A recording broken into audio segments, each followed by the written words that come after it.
Hey guys, what's happening? This is Divyansh and a very warm welcome to all of you to the United Talk. We have to talk about a lot of things today, including the transfers of Jadon Sancho, Alexis Sanchez leaving the club, and a couple of others as well. But before that, I just want to mention that the thumbnail that I've put out for this video, which says Sancho isn't enough, it's a very important topic to discuss, and I'm going to come on that topic. But before that, I want to ask a question to all of you.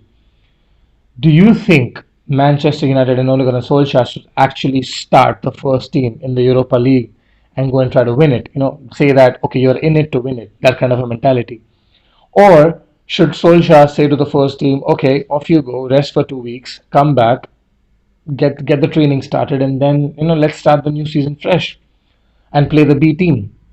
Now, there's going to be a difference of opinion. A lot of you would say it's a trophy, you should go and try and win it, but then on the other hand, you need to give players some rest. Again, the counter argument to this is that they've already had 3 months long rest. But the again counter argument is that the next year, I mean, already the Premier League is starting 1 month late. So the duration or the gap between the matches is going to be lesser than usual, than normal. Secondly, next year there's Euros, and a lot of international players are going to be playing for the country in the Euros. After that, after the 2021-22 season, there's a World Cup. So almost 70 to 80% of your first team is going to play regular, consistent football in the next and competitive football in the next 3 years. 2021, yeah, next 3 years. Which again stresses on two things. Number one, they need rest. They need rest because they're one injury away. United is one injury away in a major position to again going back to where they were in the beginning of this season, which is 1920 season. One injury to Bruno Fernandes, and the drop off in quality is so steep. One injury to Paul Pogba, again, who's going to play there? I know we have Fred and McTominay to play there, but then the performances lately haven't been good enough. And then, you talk about the likes of Martial, Rashford, Greenwood, Sancho. These are four young players. Rashford has already had that injury, that double stress fracture in his back, which tells you something, right? Isn't it? It does tell you that Ole Gunnar Solskjaer has overplayed Marcus Rashford in the season, and that's why he was injured. Ole Gunnar Solskjaer has also overplayed Harry Maguire, and we know that he was taking painkillers and injections to play in January because of his hip problem. So we do know that Harry Maguire has been overplayed, Aaron Wan-Bissaka has been overplayed, Daniel James has been overplayed, Marcus Rashford has been overplayed. So that is a problem now, whether the manager learns or not. It also depends upon who do you have on the bench to call upon, and that's my another worry. So it is important to rest the first team players, but the mentality of in it to win it is also important because if these players go out and these players win Europa League, the first team, then a lot of them are young players. A lot of them are young players, and these players then will get the confidence and experience of playing in a semi-final, in a final, winning a trophy. So that's also important for a manager going forward because the next few years are very important for Manchester United, especially the next year. Because number one, it's highly important that you play in Champions League year after year. You cannot go down to the Europa League again because first of all you need to keep the players happy that you have in your squad, the likes of Martial, Bruno, Pogba. These players will not want to play in the Europa League regularly, right? Once or twice is fine. But Pogba has already played in the Europa League 3 times till now, or twice, 3 times, I guess. So it's very important that Paul Pogba continues to play Champions League football and others as well, because then you compete at the highest level against the highest quality opposition, and then you also attract the highest quality players, right? If you play in the Europa League, look at the quality that you attract. You don't attract good quality. So it's a question to actually debate upon. I think the answer for me lies in the fact that what transfer business are Manchester United going to do this season? Because if you are saying that okay, I'm going to buy Jadon Sancho on the right wing, so we have enough depth in the first three or four players, and then I'm going to buy a central attacking midfielder so that there's someone to replace Bruno when he needs rest or when he's injured, and then we need a centre back who's probably left-footed, who's fast, because you can't be dependent upon Eric Bailly and Axel Tuanzebe because of their injury problems. Phil Jones is Sir Phil Jones. He's I don't know, he can survive a nuclear war, I think. I mean, that guy is just, he's always injured. So I mean, he's always injured. So let's not even talk about him anymore. Let's not waste our time on Phil Jones. With no disrespect, though. And then, if you say to your manager, the board says to the manager, right, we are going to go and buy 2 or 3 players this summer so that you have depth in your squad, you have players to rotate, to rest. You can say, right, I have players to rotate, I can rest my players, I can compete in various cups, Champions League and Premier League being the primary objective. But I don't think Solskjaer is actually going to come out and say, right, we are not going to focus on FA Cup and League Cup this season and just going to focus on Champions League and Premier League. That's not going to happen because that's not the United way. And also the fact that he's not going to say that in public.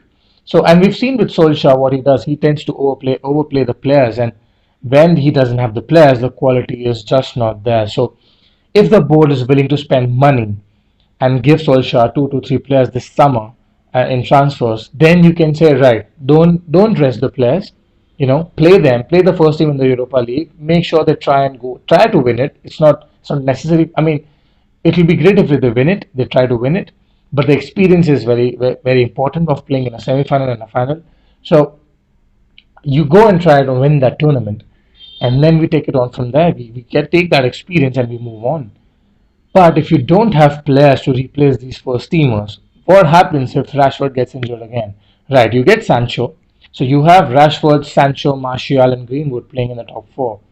One of them gets injured, and there you go. One of them gets a long term injury, and you have 3 players playing week in, week out. You can come out and tell me that there's Daniel James, but Daniel James is an impact player from the bench. He's not the kind of player who can start off games and create an impact. And he's done that. He did that in the beginning of last season, which is the season ideally. But it worked because we were playing counter-attacking football. Now against teams like Bournemouth, against teams like Crystal Palace, these teams who sit and defend, they park the bus. Daniel James is almost next to useless. So you need, if one of the top four gets injured, Sancho, Rashford, Martial, or Greenwood, you don't have depth. And then if Bruno gets suspended or injured, who plays in his position? Pereira, Lingard, Mata, none of them are good enough. None of them are good enough. Same with Pogba. And that's my worry. That's my big worry. What happens if Bailly is injured, Tunzibi is injured, and one of Maguire or Lindelof gets injured? Who do you play there? Fosu Mensah, right? And look, that's the reason why I say this decision of whether you should play the first team in the Europa League or not depends upon what are you planning to do in the transfer market. Solskjaer has actually come out and said already that we are going to focus on the Europa League and try to win it. So I'm assuming that he's already made up his mind. Which brings me to the thumbnail again, which says Sancho isn't enough. Now, a lot of you who follow football around the world, a lot of you know what's happening with the Sancho deal. There are multiple outlets. English outlets have come out and said that United will not be held to ransom in the Sancho deal, and they are not willing to pay 120 million euros. While as the German outlets have come out and said that Sancho is closer than ever to moving to Manchester United, and the deal is closed. Now, who do you believe? Because ideally, you believe the English press because you're following a club which is in England. The club briefs the press, etc., etc. But the thing is, this deal signifies what Manchester United have been doing in the transfer market in the past decade or so. It's madness around transfers. It's just madness because there are talks between the clubs. The personal terms of the player are agreed, and I'm not saying this. I'm not making up the news. I'm saying I'm actually following all the credible journalists on Twitter, and you look at what they're tweeting. You look at Fabrizio Romano and what he's been saying since the past 3-4 months. You look at the likes of Bild, who are a German outlet. You look at other players now. Simon Stone, I think is his name, the journalist who's I think a correspondent for Manchester United, if I'm getting the name right, and he's an English journalist. He comes out and says something which is completely opposite to what Fabrizio Romano says now. For me, why would a journalist put out something against any other journalist who's actually very, very credible? It's only because the club have briefed them. The club have actually briefed them, and the reason why United are doing this is because the more the fans keep talking about the Sancho deal, when it's going to happen, when it's not going to happen, the more social media engagement you generate around Manchester United, the more clicks you generate, the more impressions you generate. It's an entire social media shebang, to be honest with you. And that's the reason why United are actually, you know, putting out these stories in the PR. And the thing is, you're not buying a Daniel James again. You're not buying a player who's going to cost you 15 million. You're going to buy a player who's going to cost you 100 million. So there are things that take time. It's not just the contract with the player or the club. It's also things like your image rights with probably, for example, if let's say a sports brand is sponsoring Jadon Sancho, let's say Adidas or Nike is sponsoring Jadon Sancho, you have to come to an agreement with them as well. So there are a lot of things to be taken care of. So these type of deals do take time, but I think Manchester United do stretch it long and hard enough for it to become so boring that you eventually end up losing interest. And that's when you sign. That's when they announce signing such kind of a player. So we gotta wait and see what happens. I think the bottom line is that the feeling there's a feeling of positivity that this deal is going to happen. A lot of play people were saying that it's going to happen uh, on the 7th, which is today. Because Jadon Sancho is going to wear 7. That's how they announced Harry Maguire last season on the 5th of August. He wears number 5. They announced Van Bissaka on 29th of June. He wears number 29. So they might just do this with Sancho as well. But the thing is, you look at Fabrizio Romano and what he's been saying. And in fact, yesterday he tweeted and said, this deal is not close to completion. The clubs are in talks, but there's still talks going on between how United will pay the fee of 120 million euros, because they're not going to give it up front. So there's still discussions going about how installments are going to be placed, how add-ons are going to be placed. All these things are still there to be discussed and finally negotiated. So it's going to take some time. I don't think it's going to happen in the next 2 days or so. It's going to happen. I think it's going to be the middle of August or something like that. I may be wrong, but yeah. Which brings me to again to the thumbnail. Sancho isn't enough because you get Jadon Sancho, and again, if Jesse Lingard has 1 year remaining on his contract. The thing is, I have a very strong feeling that United might end up giving him a new contract because that's the stupid thing that they've been doing in the near history as well. If you look at the contract given to Phil Jones last season in January, why would you give a new contract to Phil Jones? Don't you know what he's been? He's just been absent throughout. He's injured almost every time. Why would you give him a new contract when he doesn't even play 10 games for you in a season? I just don't get it. They gave a new contract to Juan Mata, which still I can understand because he's the nice guy in football. He's experienced. It's good to be around him, etc., etc. But you have to be ruthless. I mean, you have to be ruthless, and you can't just keep giving contracts to such kind of players. They gave a contract to Nemanja Matic, and it's a 3-year long contract. I mean, I know Matic did perform well in the past 6 months, but before that, he was not performing well.